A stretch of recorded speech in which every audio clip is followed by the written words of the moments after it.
nyuma y'igihe kitari gitoya Skol na Rayon Sport badacana uwaka kugeza uyu munsi, nyuma y'uko komite y'inzibacyuho yashyizweho mu minsi 30 kugira ngo isubize ibintu ku murongo, yamaze kumvikana n'uruganda muterankunga mukuru. Ubuyobozi bwa Rayon Sport bwamaze gutangaza ko bwamaze kumvikana n'umuterankunga mukuru uruganda rwa Skol kongera amafaranga uruganda rwageneraga ikipe ya Rayon Sport. Ibi bikubiye mu itangazo rigenewe abanyamakuru ryashyizweho umukono na Murenzi Abdaha uyoboye komite y'inzibacyuho ya Rayon Sport. Muri iri tangazo ubuyobozi bwa Rayon Sport butangaza ko nubwo umwaka w'imikino utarangiye neza kubera COVID-19, ngo basanze umuterankunga Skol yarakomeje gukora inshingano z'uko amasezerano abiteganya, hiyongereyeho no gufasha abakinnyi mu gihe bari muri gahunda ya guma mu rugo. Ubuyobozi bwa Rayon Sport butangaza ko nyuma y'ibiganiro byiza bagiranye na Skol bemeranyije ko inkunga ya Skol yateraga Rayon Sport itazirwa akazina ka gikundiro cy'abanyarwanda yakwiyongeraho guhera mu mwaka w'imikino tugiye gutangira muri 2021.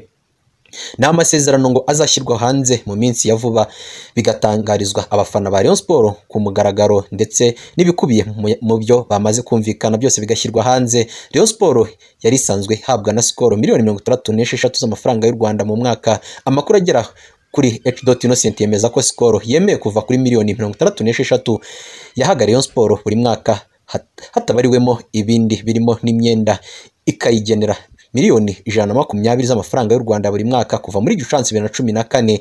Uruganda rwenga ibinyobwa bisembuye n'ibidasembuye rwa Skol ni umufatanyabikorwa wa mbere wa Rayon Sport. Rayon Sport yamamaza Skol binyuze ku myambaro yambara no mu bindi bikorwa byayo, mu gihe uruganda rufasha ikipe mu bikorwa bitandukanye. Tariki ya 15 Gicurasi 2014 nibwo Rayon Sport yasinyanye amasezerano y'imyaka 3 na Skol yemeye kujya itanga miliyoni 47 buri mwaka muri ikipe. Muri 2017 nibwo hasinywe amasezerano mashya ya miliyoni 66 buri mwaka, ari nayo yaganiriweho n'impande zombi ngo avugururwe. Kugeza ubu Rayon Sport izajya ihabwa miliyoni 120 ya buri mwaka. Munezero Fiston yatangaje abatoza b'abahanga bamutoje mu Rwanda. Myugariro hagati Munezero Fiston yatangaje abatoza bagera kuri 5 bamugira akamaro gakomeye kuva yagera mu gihugu cy'u Rwanda, ndetse anabashimira mu kunama nziza zubaka bamugiriye zikamufasha gukomeza gukina umupira w'amaguru nk'akazi ke ka buri munsi. Uyu myugariro w'umunyarwanda unafite inkomoko mu gihugu cy'u Burundi yatangira umupira w'amaguru mu gihugu cy'u Burundi, aho yakiniye amakipe yaho atandukanye nka Interstar na Flambeau de l'Est mbere yo kuhava akaza gukomeza urugendo rwe rwo guconga ruhago mu Rwanda. Akigera mu Rwanda hise asinyira ikipe ya Sunrise ayikinira igihe gito cyane, maze yerekeza mu ikipe ya Rayon Sport ayigiriramo ibihe byiza, aho yatwaranye nayo igikombe cy'amahoro muri 2016 ndetse atwarana nayo igikombe cya shampiyona mu mwaka w'imikino 2016-2017. Yaje gusohoka mu ikipe ya Rayon Sport amaze herekeza mu ikipe ya Polisi ayisinyira amasezerano y'imyaka 2 gusa ntiyaje kuyisoza kuko tariki ya 24 Ukuboza 2018 yahise atandukana nayo maze yerekeza mu ikipe ya Musanze. Uyu mukinnyi wakiniye ikipe ya Musanze amezi 6 yonyine, maze muri Nyakanga 2019 ahita asinyira ikipe ya Kiyovu Sport imyaka 2 gusa. Tariki ya 15 Nzeri 2020 yaje gusezererwa ni ikipe we na bagenzi be 5 bakinanaga.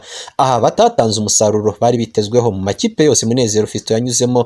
Rwari urugendo rurerure, hari abatoza 5 bamufashije ku buryo bukomeye nk'uko yabitangarije H. Innocent, ndetse akaba anabashimira umunsi ku munsi. Yagize ati bibaho ko rimwe na rimwe umukinnyi abana nabi n'umutoza we, gusa njye nta mutoza n'umwe twabanye nabi, wenda hari igihe akanyubaha nk'umukinnyi we kandi akeneyeho umusaruro wo gufasha ikipe. Mu Rwanda abatoza bose bantoje ndabashimira mbikuye ku mutima, ariko by'umwihariko ndashimira abatoza bambaye hafi cyane nka Ruremesha Emmanuel wamutoje muri Kiyovu Sport akanamuzana muri Musanze aho yagendaga, yaje no kumugarura muri Kiyovu Sport.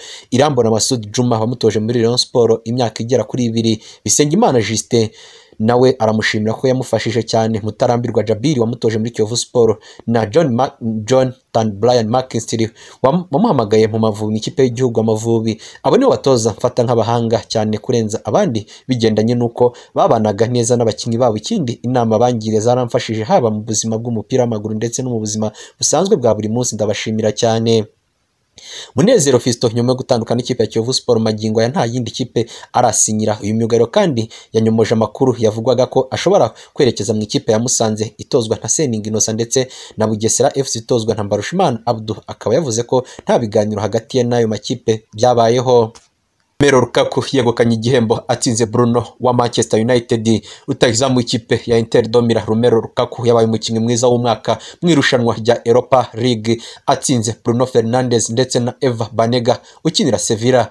Uyu musore w'imyaka 27 y'amavuko wakiniye ikipe ya Inter Milan imikino 6 yose ya Europa League kugeza ku mukino wa nyuma batsinzwemo n'ikipe ya Sevilla. Bruno Fernandes wakiniye amakipe abiri muri iri rushanwa yaje ku mwanya wa kabiri arushwa amanota 42 na Romelu Lukaku. Abakinnyi baje ku myanya 10 ya mbere Romelu Lukaku wa Inter Milan, hakaza ku mwanya wa kabiri Bruno Fernandes wa Sporting Sport na Manchester United, Eva Banega wa Sevilla hakaza ku mwanya wa gatatu, De Jong wa Sevilla hakaza ku mwanya wa gatanu, Jesus Navas wa Sevilla, Lucas Ocampos wa Sevilla ku mwanya wa karindwi hakaza Kai Havertz wa Leverkusen, ku mwanya wa 8 hakaza Diego Carlos wa Sevilla, ku mwanya wa 9 haza Adam Traore wa Wolves, ku mwanya wa 10 hakaza Jules Koundé wa Sevilla.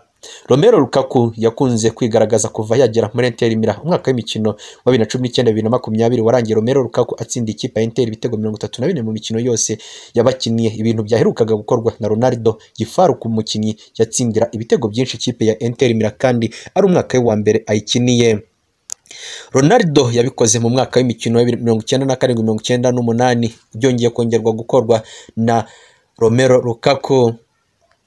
Peter Mosimane umutoza mushya El Ahly yageze mu Misiri nyuma y'iminsi 3 gusa. Wari umutoza wa Mamelodi Sundowns muri Afrika y'Epfo asezeye kuri iyo mirimo. Peter Mosimane yamaze gukandagiza ibirenge ku butaka bwa Misiri aho agiye gusinya amasezerano y'imyaka 2 atoza El Ahly izwi ku kabyiniro ka mashitana tukura Red Devils. El Ahly yari maze iminsi idafite umutoza mukuru nyuma yaho wari umutoza wayo Patrice Cartelo ashesha amasezerano akerekeza mu gihugu cy'Abarabu mu ikipe ya El Taiwoun. Peter Mosimane yahagurutse muri Afrika y'Epfo ku mugoroba kuri uyu wa 4 tariki ya 1 Ukwakira agera i Cairo mu gitondo cyo kuri uyu wa 5 tariki ya 2 Ukwakira 2020. El Ahly ifite ibikombe 8 bya Champions League. Peter Mosimane wari umaze imyaka 8 atoza ikipe ya Mamelodi Sundowns arasinyira ikipe ya El Ahly iyoboye urutonde rwa shampiyona mu Misiri. Amasezerano y'imyaka 2 ahagaze ku mugongo w'abatoza b'ikipe ndetse agahabwa inshingano zo gutwara igikombe cya Champions League ikipe iheruka mu myaka 7 ishize. Ubwo Peter Mosimane yahagurukaga muri Afrika y'Epfo yahuye n'abafana ku kibuga cy'indege asuka amarira. Peter Mosimane yatangiye akazi ko gutoza mu mwaka wa 2001 ubwo yari umutoza wa SuperSport ayivamo 2007 ajya kuba umutoza wungirije mu ikipe y'igihugu Afrika y'Epfo, naho hava muri 2012 agizwe umutoza wa Mamelodi Sundowns. Yaramazemo imyaka 8. El Ahly igiye kuba ikipe ya mbere Peter Mosimane agiye gutoza hanze y'igihugu cy'amavuko ye cya Afrika y'Epfo. Bamwe mu bayobozi ba El Ahly bari bazindukiye ku kibuga cy'indege kwakira Peter Mosimane. Abafana ba El Ahly ibyishimo byabasaze bakira umutoza wabo mushya. Tanda Kamarade berekanywe mu batoza ba Kiyovu Sport. Karekezi Olivier yizeza abafana ibyishimo. Wahoze ari umunyezamu wa APR Football Club Ndize Aimé Desire Ndanda n'abana mwana Kamarade watozaga Gicumbi FC ni bamwe mu batoza bazungiriza Karekezi Olivier wihaye intego yo gutwara igikombe cya shampiyona agashimisha abakunzi ba Kiyovu Sport. Wahoze ari umunyezamu wa APR Football Club Ndize Aimé Desire Ndanda n'abana mwana Kamarade watozaga Gicumbi ni bamwe mu batoza bazungiriza Karekezi Olivier wihaye intego yo gutwara igikombe agashimisha abakunzi ba Kiyovu Sport. Kuri uyu wa 5 nibwo habaye umuhango wo gusinyisha abatoza bose ba Kiyovu Sport n'abandi bazakorana bya hafi mu kumenya ikipe. Karekezi Olivier warumvikanye na Kiyovu Sport muri Mata uyu mwaka yahawe amasezerano y'imyaka 2 na perezida mushya w'ikipe Mvukihe Juvenal. Muri uyu muhango wabereye ku biro bishya bya Kiyovu Sport biherereye Kicukiro. Uyu mutoza mukuru yavuze ko ibyo yasabye ubuyobozi byose yabihawe, yemeza ko igisigaye ari ugutwara igikombe mu bikorwa agaha ibyishimo abakunzi ba Kiyovu Sport. Ati ibyo nifuza ubuyobozi bwarabikoze.